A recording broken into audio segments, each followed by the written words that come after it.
It's Manas Rawa SM production.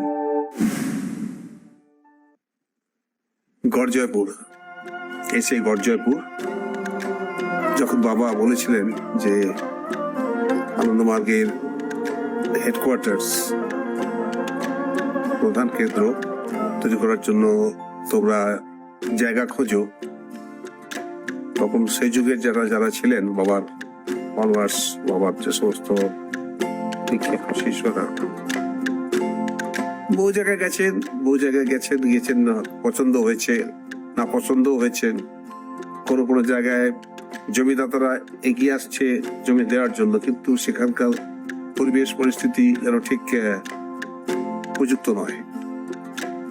পরবর্তীকালে ঘুরতে ঘুরতে কোনো বিশেষ রাজবাড়িতেও যাওয়া হয়েছিল। এই সমস্ত অঞ্চলে বড় বড় রাজারা ছিলেন, রাজরাজারা, জমিদার, ওদের কাছে যাওয়া হয়েছিল।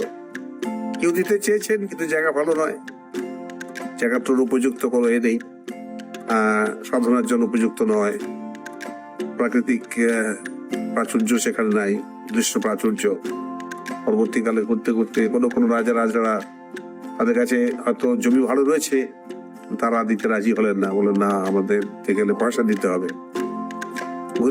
ঘুরে শেষকালে যে জায়গাটা সব থেকে পছন্দ হয়েছিল, যেটা বর্তমানে আনন্দনগর, জয়পুর থানার অন্তর্গত আনন্দনগর, সেখানকার জমি কিন্তু খুব পছন্দ হয়েছিল। কারণ দুদিকে নদী, মাঝখানে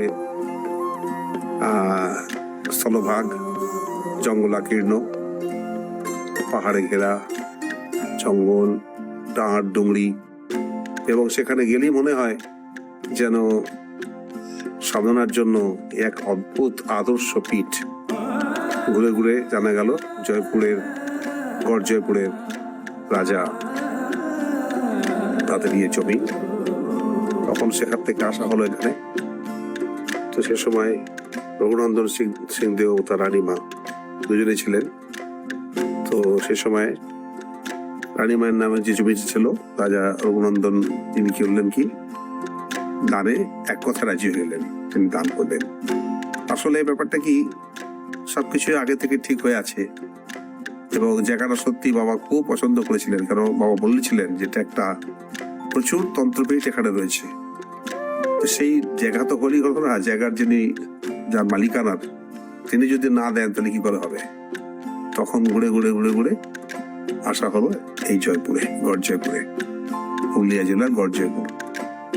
তখন অবশ্য মানভূম ছিল, মানভূম তখন সবেমাত্র পুরুলিয়া জেলা হয়েছে। তো সেই সময় সেই প্রাচীন রাজবাড়ির ধ্বংসাবশেষ, এক সময় রাজার রমরমা ছিল, রাজাদের তার বিরাট রমরমা বলতে পারো, বা সময় একটা জাক চমক ব্যাপারটা ছিল। কিন্তু যখন এখানে আসা হয়েছিল তখন কিন্তু ক্ষীয়মান, তখন তো ভারতবর্ষের রাজতন্ত্র জমিদার প্রথা উঠে গেছে বা উঠতে চলেছে।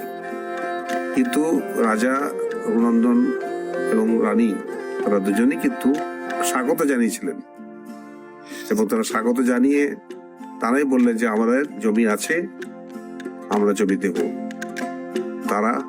তাদের বদান্যতার কোনো শেষ নেই। তারা যখন জমি দান করলেন, সেই জমির উপর আজ গড়ে উঠেছে আনন্দনগর। সে সময় তারা যদি না দিতেন, তাহলে আজকে কিন্তু আনন্দনগর তন্ত্রপীঠ গড়ে উঠত না। সেই রাজারা যে প্রাচীন প্রাসাদের ধ্বংসাবশেষ দেখতে পাচ্ছি আমরা গড়জয়পুরের রাজবাড়ি।